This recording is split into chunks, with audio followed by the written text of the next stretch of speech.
Assalamualaikum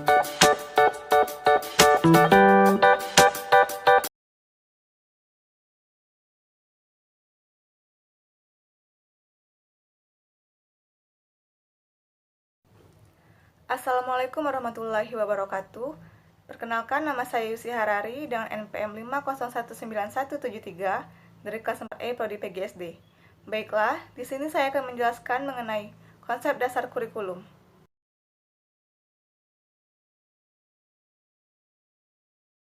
Istilah kurikulum berasal dari bahasa Yunani, yaitu kurir yang berarti pelari dan kurer yang berarti tempat berpacu. Pada awalnya, istilah kurikulum berasal dari dunia olahraga, terutama di bidang atletik pada zaman Romawi kuno di Yunani. Kurikulum berarti suatu jarak yang harus ditempuh oleh seorang pelari dari garis start sampai dengan garis finish untuk memperoleh medali atau penghargaan. Jarak yang harus ditempuh tersebut kemudian diubah menjadi program sekolah dan semua orang yang terlibat di dalamnya. Dengan demikian, secara terminologis, istilah kurikulum dalam pendidikan adalah semua mata pelajaran yang harus ditempuh atau diselesaikan oleh peserta didik di sekolah untuk memperoleh ijazah. Telaah adalah penyelidikan, kajian, pemeriksaan, dan penelitian. Kurikulum adalah rencana tertulis tentang kemampuan yang harus dimiliki berdasarkan standar nasional. Jadi, telaah kurikulum adalah suatu kajian terhadap kompetensi, materi, evaluasi, serta perencanaan pembelajaran yang dapat dijadikan pedoman bagi guru di sekolah.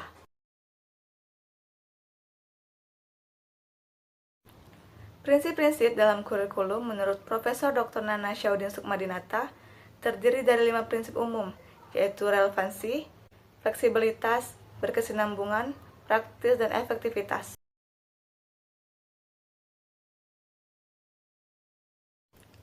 Relevansi terbagi menjadi dua, yaitu relevansi keluar dan relevansi ke dalam. Relevansi keluar berarti bahwa tujuan, isi, dan proses belajar harus relevan dengan kebutuhan, tuntutan, dan perkembangan masyarakat. Sedangkan relevansi ke dalam berarti terdapat kesesuaian antara komponen-komponen kurikulum, yaitu tujuan, isi, proses penyampaian, dan penilaian.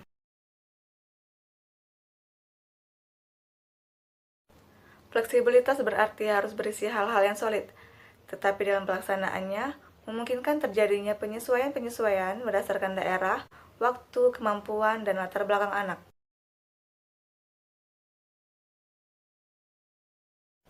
Kurikulum hendaknya berkesinambungan antara satu kelas dengan kelas lainnya, antara jenjang pendidikan dengan jenjang lainnya, serta antara jenjang pendidikan dengan pekerjaan.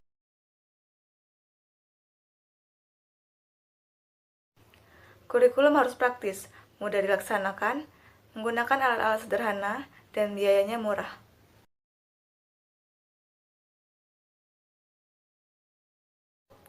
Efektivitas berkenaan dengan keberhasilan pelaksanaan kurikulum, baik secara kuantitas maupun kualitasnya.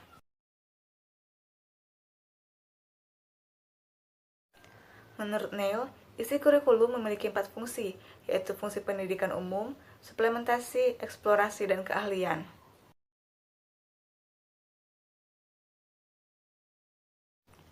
Fungsi pendidikan umum yaitu fungsi kurikulum untuk mempersiapkan peserta didik agar menjadi anggota masyarakat yang bertanggung jawab sebagai warga negara yang baik. Dengan demikian, fungsi kurikulum ini harus diikuti oleh seluruh peserta didik pada jenjang dan level pendidikan manapun.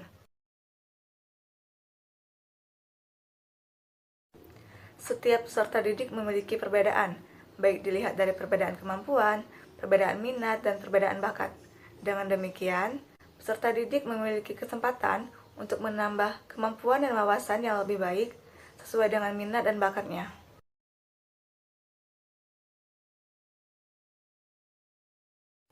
Fungsi eksplorasi memiliki makna bahwa kurikulum harus dapat menemukan dan mengembangkan minat dan bakat dari masing-masing siswa. Melalui fungsi ini, diharapkan siswa dapat belajar sesuai dengan minat dan bakatnya, sehingga memungkinkan mereka untuk belajar tanpa adanya paksaan.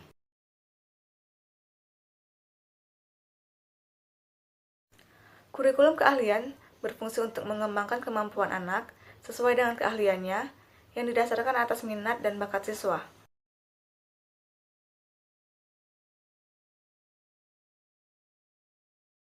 Dasar adalah landasan untuk berdirinya sesuatu. Jadi, berhasil atau tidaknya kurikulum yang dirancang sangat ditentukan oleh dasar pengembangan kurikulum yang kuat. Dalam praktek pengembangan kurikulum, penerapan aliran filsafat cenderung dilakukan secara efektif untuk mengakomodasi berbagai kepentingan yang terkait dengan pendidikan.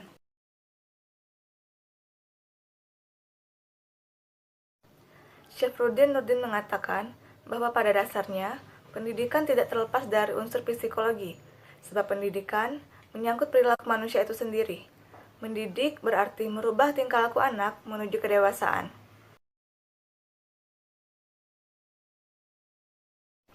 Setiap lingkungan masyarakat, masing-masing memiliki sistem sosial budaya tersendiri yang mengatur pola kehidupan dan pola hubungan antar masyarakat. Salah satu aspek penting dalam sistem sosial budaya adalah tatanan nilai-nilai yang mengatur kehidupan dan pola hubungan antar masyarakat. Pada dasarnya, kurikulum adalah alat untuk mencapai tujuan dari berbagai program pendidikan. Tujuan kurikulum adalah untuk meningkatkan kualitas manusia bangsa Indonesia, yaitu manusia yang beriman dan bertakwa kepada Tuhan Yang Maha Esa, berbudi pekerti luhur, berkepribadian yang baik, disiplin, bekerja keras, mandiri, bertanggung jawab, cerdas serta terampil, dan sehat secara jasmani dan rohani.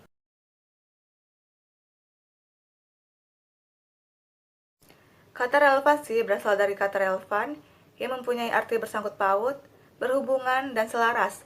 Ada 3 komponen utama dalam pendidikan, yaitu siswa atau peserta didik, guru atau pendidik, dan tenaga kependidikan yang lainnya, dan yang ketiga, kurikulum. Selain 3 komponen tersebut, tentu masih banyak komponen pendidikan yang lain. Semua komponen tersebut dalam sistem pendidikan nasional dikenal sebagai satu kesatuan yang terpadu dan saling kait-mengait, saling mempengaruhi antara satu komponen dengan komponen yang lain yang berpengaruh terhadap pemerataan pendidikan, mutu pendidikan, dan pengelolaan pendidikan. Standar Nasional Pendidikan adalah kriteria minimal tentang sistem pendidikan yang ada di seluruh wilayah hukum Negara Kesatuan Republik Indonesia.